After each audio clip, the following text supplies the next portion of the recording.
शिवानी और आप देख रहे हैं एक न्यूज 24। सांसद मीशा भारती के सीट पर अब उपेंद्र कुशवाहा का कब्जा होने जा रहा है।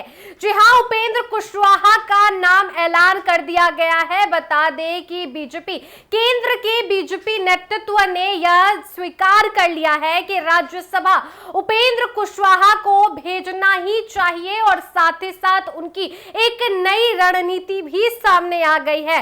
बता दें कि लोकसभा में सांसद बनी मीशा भारती की लोकप्रिय सीट पाटलिपुत्र पर अब राज्यसभा जाएंगे उपेंद्र कुशवाहा।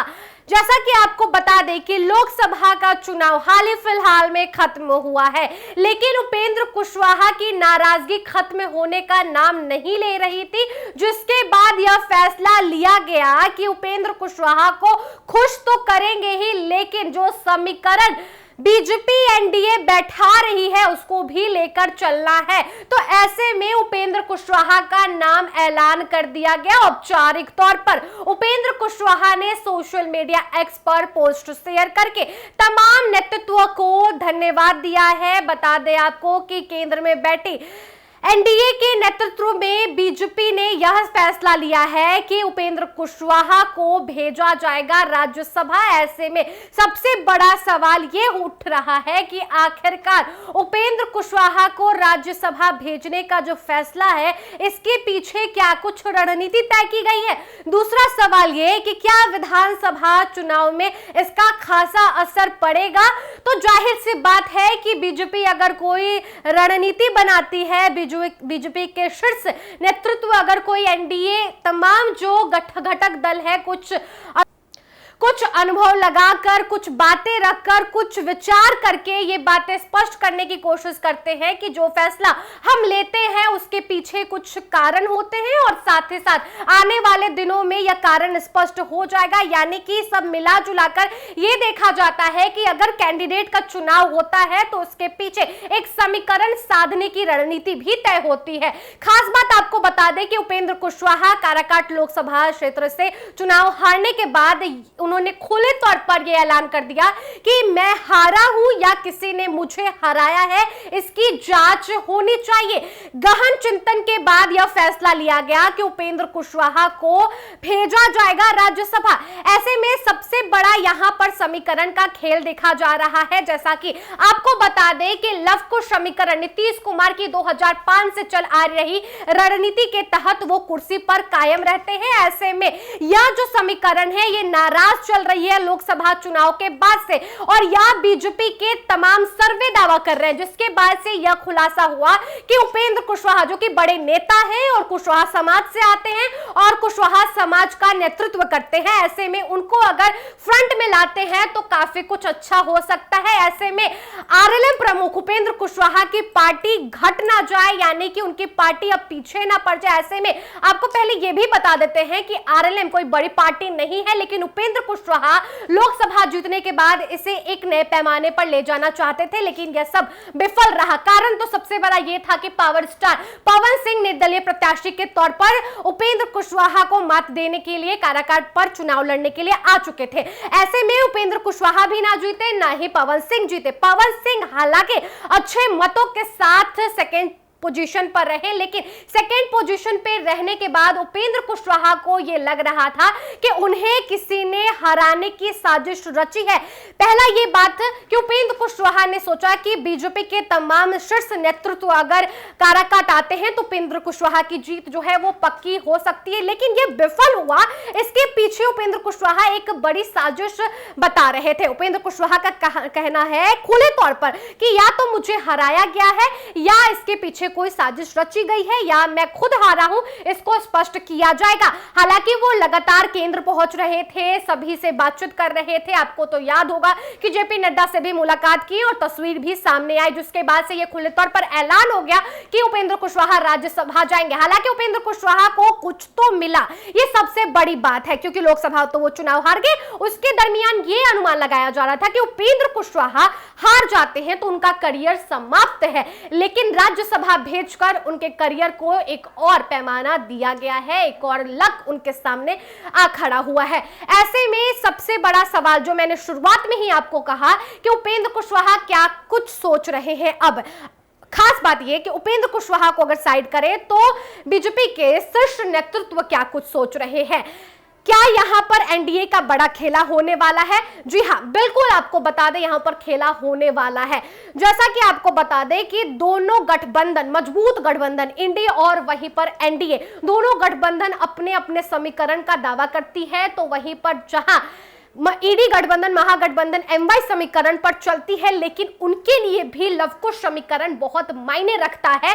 कुर्मी कुशवाहा कोयरी वाली समीकरण को वो नहीं त्याग सकते हैं। ऐसे में उनकी नजर नीतीश कुमार के इस खास समीकरण पर अक्सर रही है। तो उपेंद्र कुशवाहा एक तो कुशवाहा जाति से आते हैं, कुशवाहा बहुल क्षेत्र से आते हैं। ऐसे में सबसे बड़ा बात यह है कि अगर उपेंद्र कुशवाहा को खुश करेंगे तो कुशवाहा जाति खुश होगी।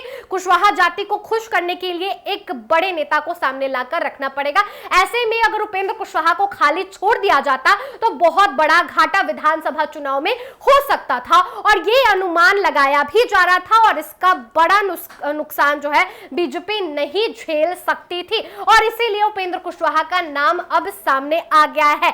देखिए, आपको बता देते हैं कि लोकसभा चुनाव में महागठबंधन जहां पर कुशवाहा समाज के 7 उम्मीदवार को ला खड़ा की थी, जिसमें से 2 कुशवाहा समाज के उम्मीदवार ने जीत हासिल की, लेकिन बीजेपी की तरफ से कोई भी कुशवाहा उम्मीदवार को नहीं खड़ा किया गया था।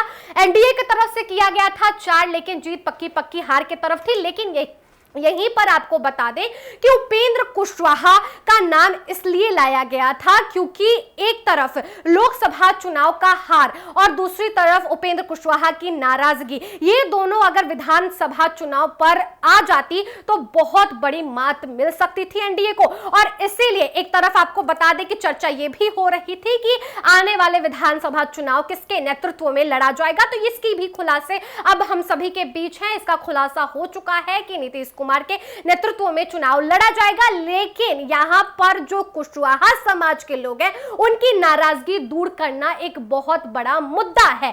जैसा कि आपको बता दें कि काराकाट क्षेत्रों से उपेंद्र कुशवाहा हारे तो उसका प्रभाव एनडीए को झेलना पड़ा था।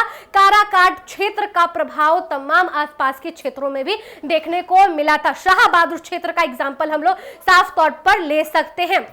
देखिए, उपेंद्र कुशवाहा हर वक्त ये बताने की कोशिश करते हैं कि मुझे अगर नजरअंदाज किया जाएगा तो बहुत बड़ा घाटा आप लोगों को झेलना पड़ेगा। हालांकि उपेंद्र कुशवाहा वक्त वक्त पर पार्टी बदलते रहे हैं, पार्टी अपनी बनाते रहे हैं। नीतीश कुमार के करीबी माने गए उपेंद्र कुशवाहा की नाराजगी इस कदर सामने आई कि उन्होंने अपने हर वक्तव्य में यह जाहिर किया है कि नीतीश कुमार ने उन्हें एक प्रथम स्थान नहीं दिया, लेकिन उनका पार्टी बनाना यह साबित करता है कि उपेंद्र कुशवाहा अपने अस्तित्व को बरकरार रखना चाहते हैं।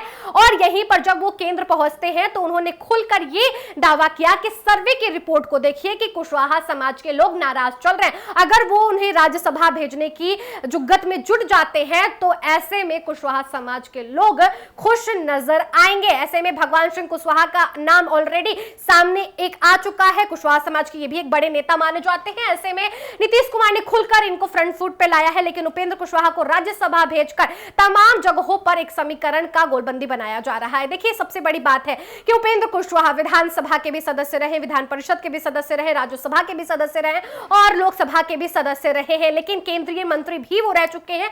ऐसे में उपेंद्र कुशवाहा को कमजोर कहना बिल्कुल गलत है। हालांकि उनकी पार्टी कमजोर कहा जा सकता है, उनकी पार्टी को कमजोर इसलिए कहा जा सकता है क्योंकि अभी तक उनकी पार्टी की मजबूती नहीं साबित हो पाई है, और एनडीए को भी यही लगता है। खासतौर पर नीतीश कुमार ने यह कहा था लोकसभा चुनाव के दरमियान कि जब भी हम लोग कुछ सोचते हैं या किसी कैंडिडेट को खड़ा करते हैं तो उसके पीछे पार्टी की खुद की मजबूती और सर्वे और सबसे बड़ा खेला समीकरण क्या दावा करता है उस पर हम लोग टिकाते हैं। और यही वजह है कि उपेंद्र कुशवाहा का नाम तो काराकाट के लिए लिया गया था, क्योंकि देखिए, उपेंद्र कुशवाहा का नाम काराकाट के लिए लेने का सबसे बड़ा वजह यह भी था कि उपेंद्र कुशवाहा का खुद का वो संसदीय क्षेत्र है। ऐसे में उन्होंने पिछले बार चुनाव जीता था, और ऐसे में नाराजगी जो खुद का सर्वे बीजेपी ने करवाई थी उसमें यह दावा किया गया था कि उपेंद्र कुशवाहा से लोग खुश हैं। हालांकि उपेंद्र कुशवाहा जीत सकते थे, लेकिन यहां पर पवन सिंह की राजपूत समीकरण ने अच्छा खासा गेम खेल दिया।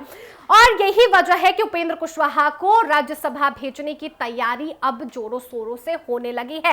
पाटलिपुत्रा सीट पर उपेंद्र कुशवाहा का नाम आ रहा है। ऐसे में आपको बता दें कि राज्यसभा के उपचुनाव के लिए अभी तक कुछ घोषणा साफ तौर पर नहीं हुई है, लेकिन जानकारी जो निकलकर सामने आ रही है कि जल्दी 2 हफ्ते के अंदर में चुनाव की घोषणा हो जाएगी। अभी उपचुनाव यूं कहें तो विधानसभा का उपचुनाव चल रहा है। ऐसे में राज्यसभा के लिए थोड़ा इंतजार भले ही करना पड़े, लेकिन उपेंद्र कुशवाहा ने जिस तरीके से सोशल मीडिया पर अपनी खुशी जाहिर की है, इससे यह साफ अंदाज लगाया जा रहा है कि आने वाले विधानसभा चुनाव में अब महागठबंधन को भी अच्छा खासा तैयारी करना पड़ेगा। यानी कि जो नीतीश कुमार के समीकरण पर नजर थी, लवकुश समीकरण, उसको थोड़ा सा और रणनीति के तहत बढ़ाकर कैंडिडेट्स अच्छे खासे उतारने पड़ेंगे। और यही वजह है कि एनडीए अपनी तैयारी में है, तो वहीं पर ईडी गठबंधन अपनी तैयारी में है। हालांकि देखना होगा कि आने वाले दिनों में क्या कुछ बड़ा ऐलान होता है और उस पर भी विस्तार से चर्चा किया जाएगा। फिलहाल इस वीडियो में इतना ही, मिलते हैं आपसे अगले वीडियो में। इस वीडियो को आप हमारे YouTube चैनल एक न्यूज़ 24 पर देख रहे हैं तो हमारे चैनल को सब्सक्राइब कर लीजिए। फेसबुक पेज पर देख रहे हैं तो फेसबुक पेज को लाइक कीजिए, फॉलो कीजिए। मिलते हैं आपसे अगले वीडियो में। धन्यवाद।